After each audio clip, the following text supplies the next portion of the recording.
Welcome back, A to Z fans. Today I'm going to go over what I like to do in early spring or late winter. Right now we're about 4 weeks out of our last average frost date. So what I like to do around this time, or as soon as it's warm enough to get outside and kind of work in the yard comfortably. I think today it's about 55 or 60 degrees. So the first thing I'm going to do today is I'm going to lay compost into the grass.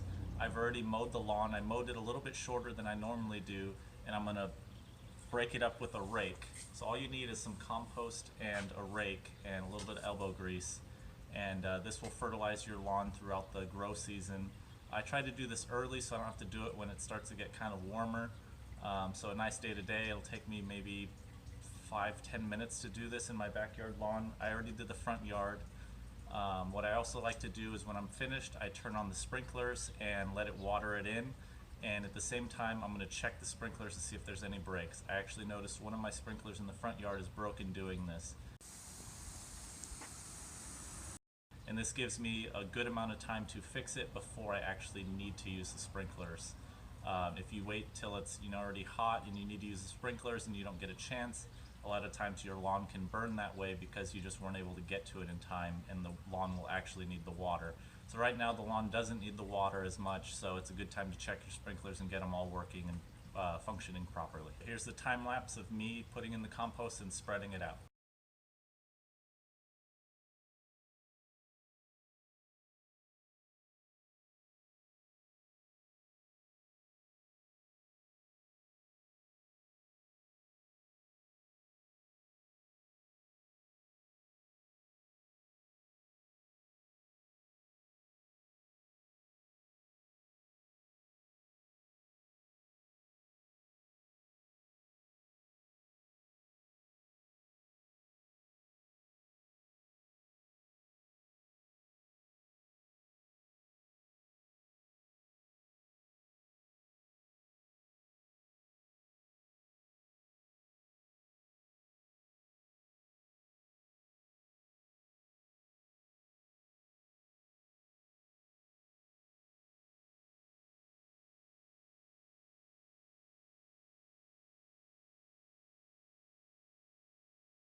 Unfortunately my phone died, but I'll show you the finished product and I'll tell you some reasons why I do this instead of using just regular lawn fertilizer. So as you can see, I smoothed all the compost into the grass and then watered it a little bit. I'm going to turn the sprinklers on and water them some more. All the sprinklers back here were working fine. The reason why I use compost instead of regular lawn fertilizer is I have kids and I'd rather do everything as natural as I can, and whatever fertilizers I can not use and do something different, I'd rather do that than use a chemical or something that is going to potentially harm them later on in life or cause problems. An important thing that I forgot to mention was I use the back side of the rake instead of this side. If you use this side of the rake, it grips into the grass and kind of gets caught, as you can see. If you use this side, it just really nice and smooth goes right over the grass, and you can move the dirt or the compost with your rake. So that makes a big difference. I also, in the beginning of that video, I put plant seed. As you can see, there's a little bit of patches of grass that is kind of missing, so I put some grass seed in there. So hopefully that will fill out. The compost will help. I feel like it's a good time to plant it now because it's cool enough that the grass won't get burned and it doesn't need a lot of water. There's no rain in the forecast, but hopefully rain will come and it will water the grass nicely. Otherwise I'll have to use the sprinklers. As you can see, there is some patches of darker soil. That's the compost. I left it built up in those spots because I put grass seed in there. So hopefully it'll grow in nicely. It usually does every year, so I'll keep you updated on that. So this way is a little bit harder to do grunt work wise, but I feel like it's healthier and a better way to fertilize your lawn, and it will also slowly release nutrients for your lawn over time, so you don't have to do it as often. Once a year I do it, and it seems to be fine. I don't fertilize any other time of the year, and it's perfectly fine. Another thing I like to do in spring or late winter is I'll clean up my strawberry beds and other beds that I have. So I'll show you what my strawberry bed looks like right now, and then I will clean it up and trim off all the dead pieces of strawberry plants that I have, and I'll show you what it looks like after also. So this is what the strawberry patch looks like right now. As you can see, it's in a little kiddie pool. It's an old kiddie pool, and it was going to get thrown away, so I repurposed it for a strawberry patch. The strawberries have been in here for about 3 seasons now, or 3 years now, and they've been doing really well. As you can see, they kind of branch off and try and create a new plant here. They kind of use little shoots, and the mother plant will send off little branches to create another strawberry plant. So I'm going to clean up this bed, and I'll show you what it looks like after. Here's a video of the after of me cleaning the strawberry bed. As you can see, it not only looks better, but now the strawberry plants have more room to grow.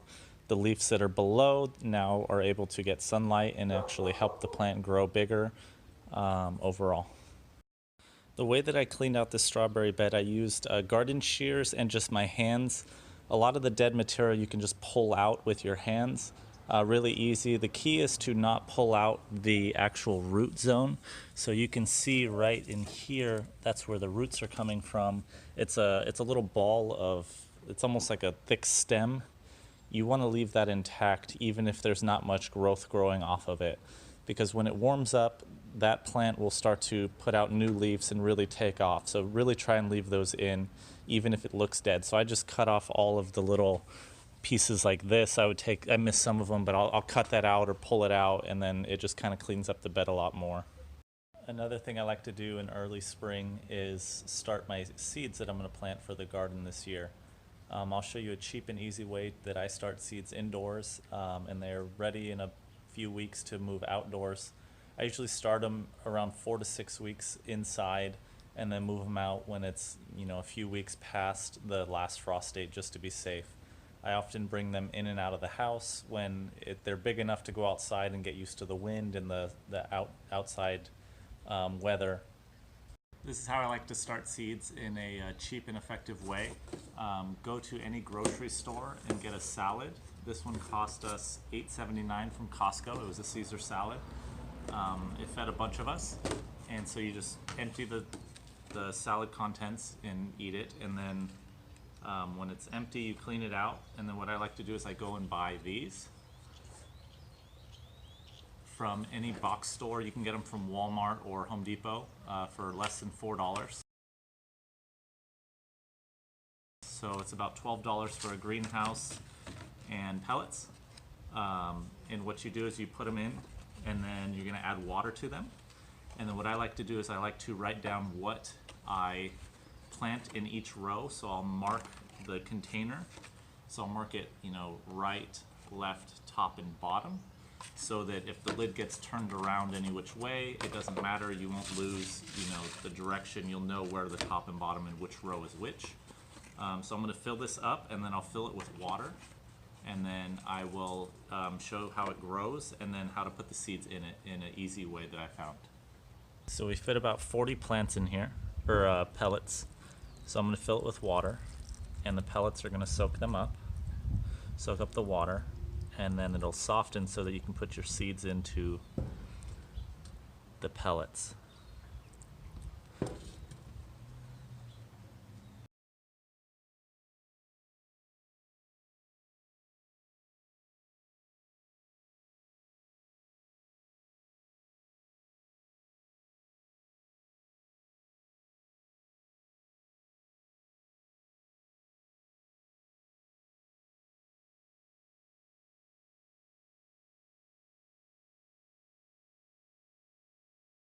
Now that all the pellet pots are filled up with water, they absorb a ton of water, so that's why I like doing this.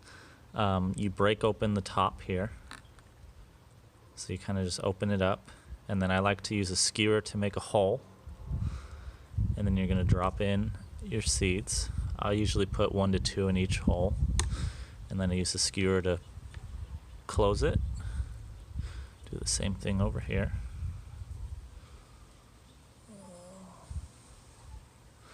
I forgot to make a hole here, so what I do is I'll just push it in. No big deal, close it up. So we'll make our hole. Drop the final 2 in.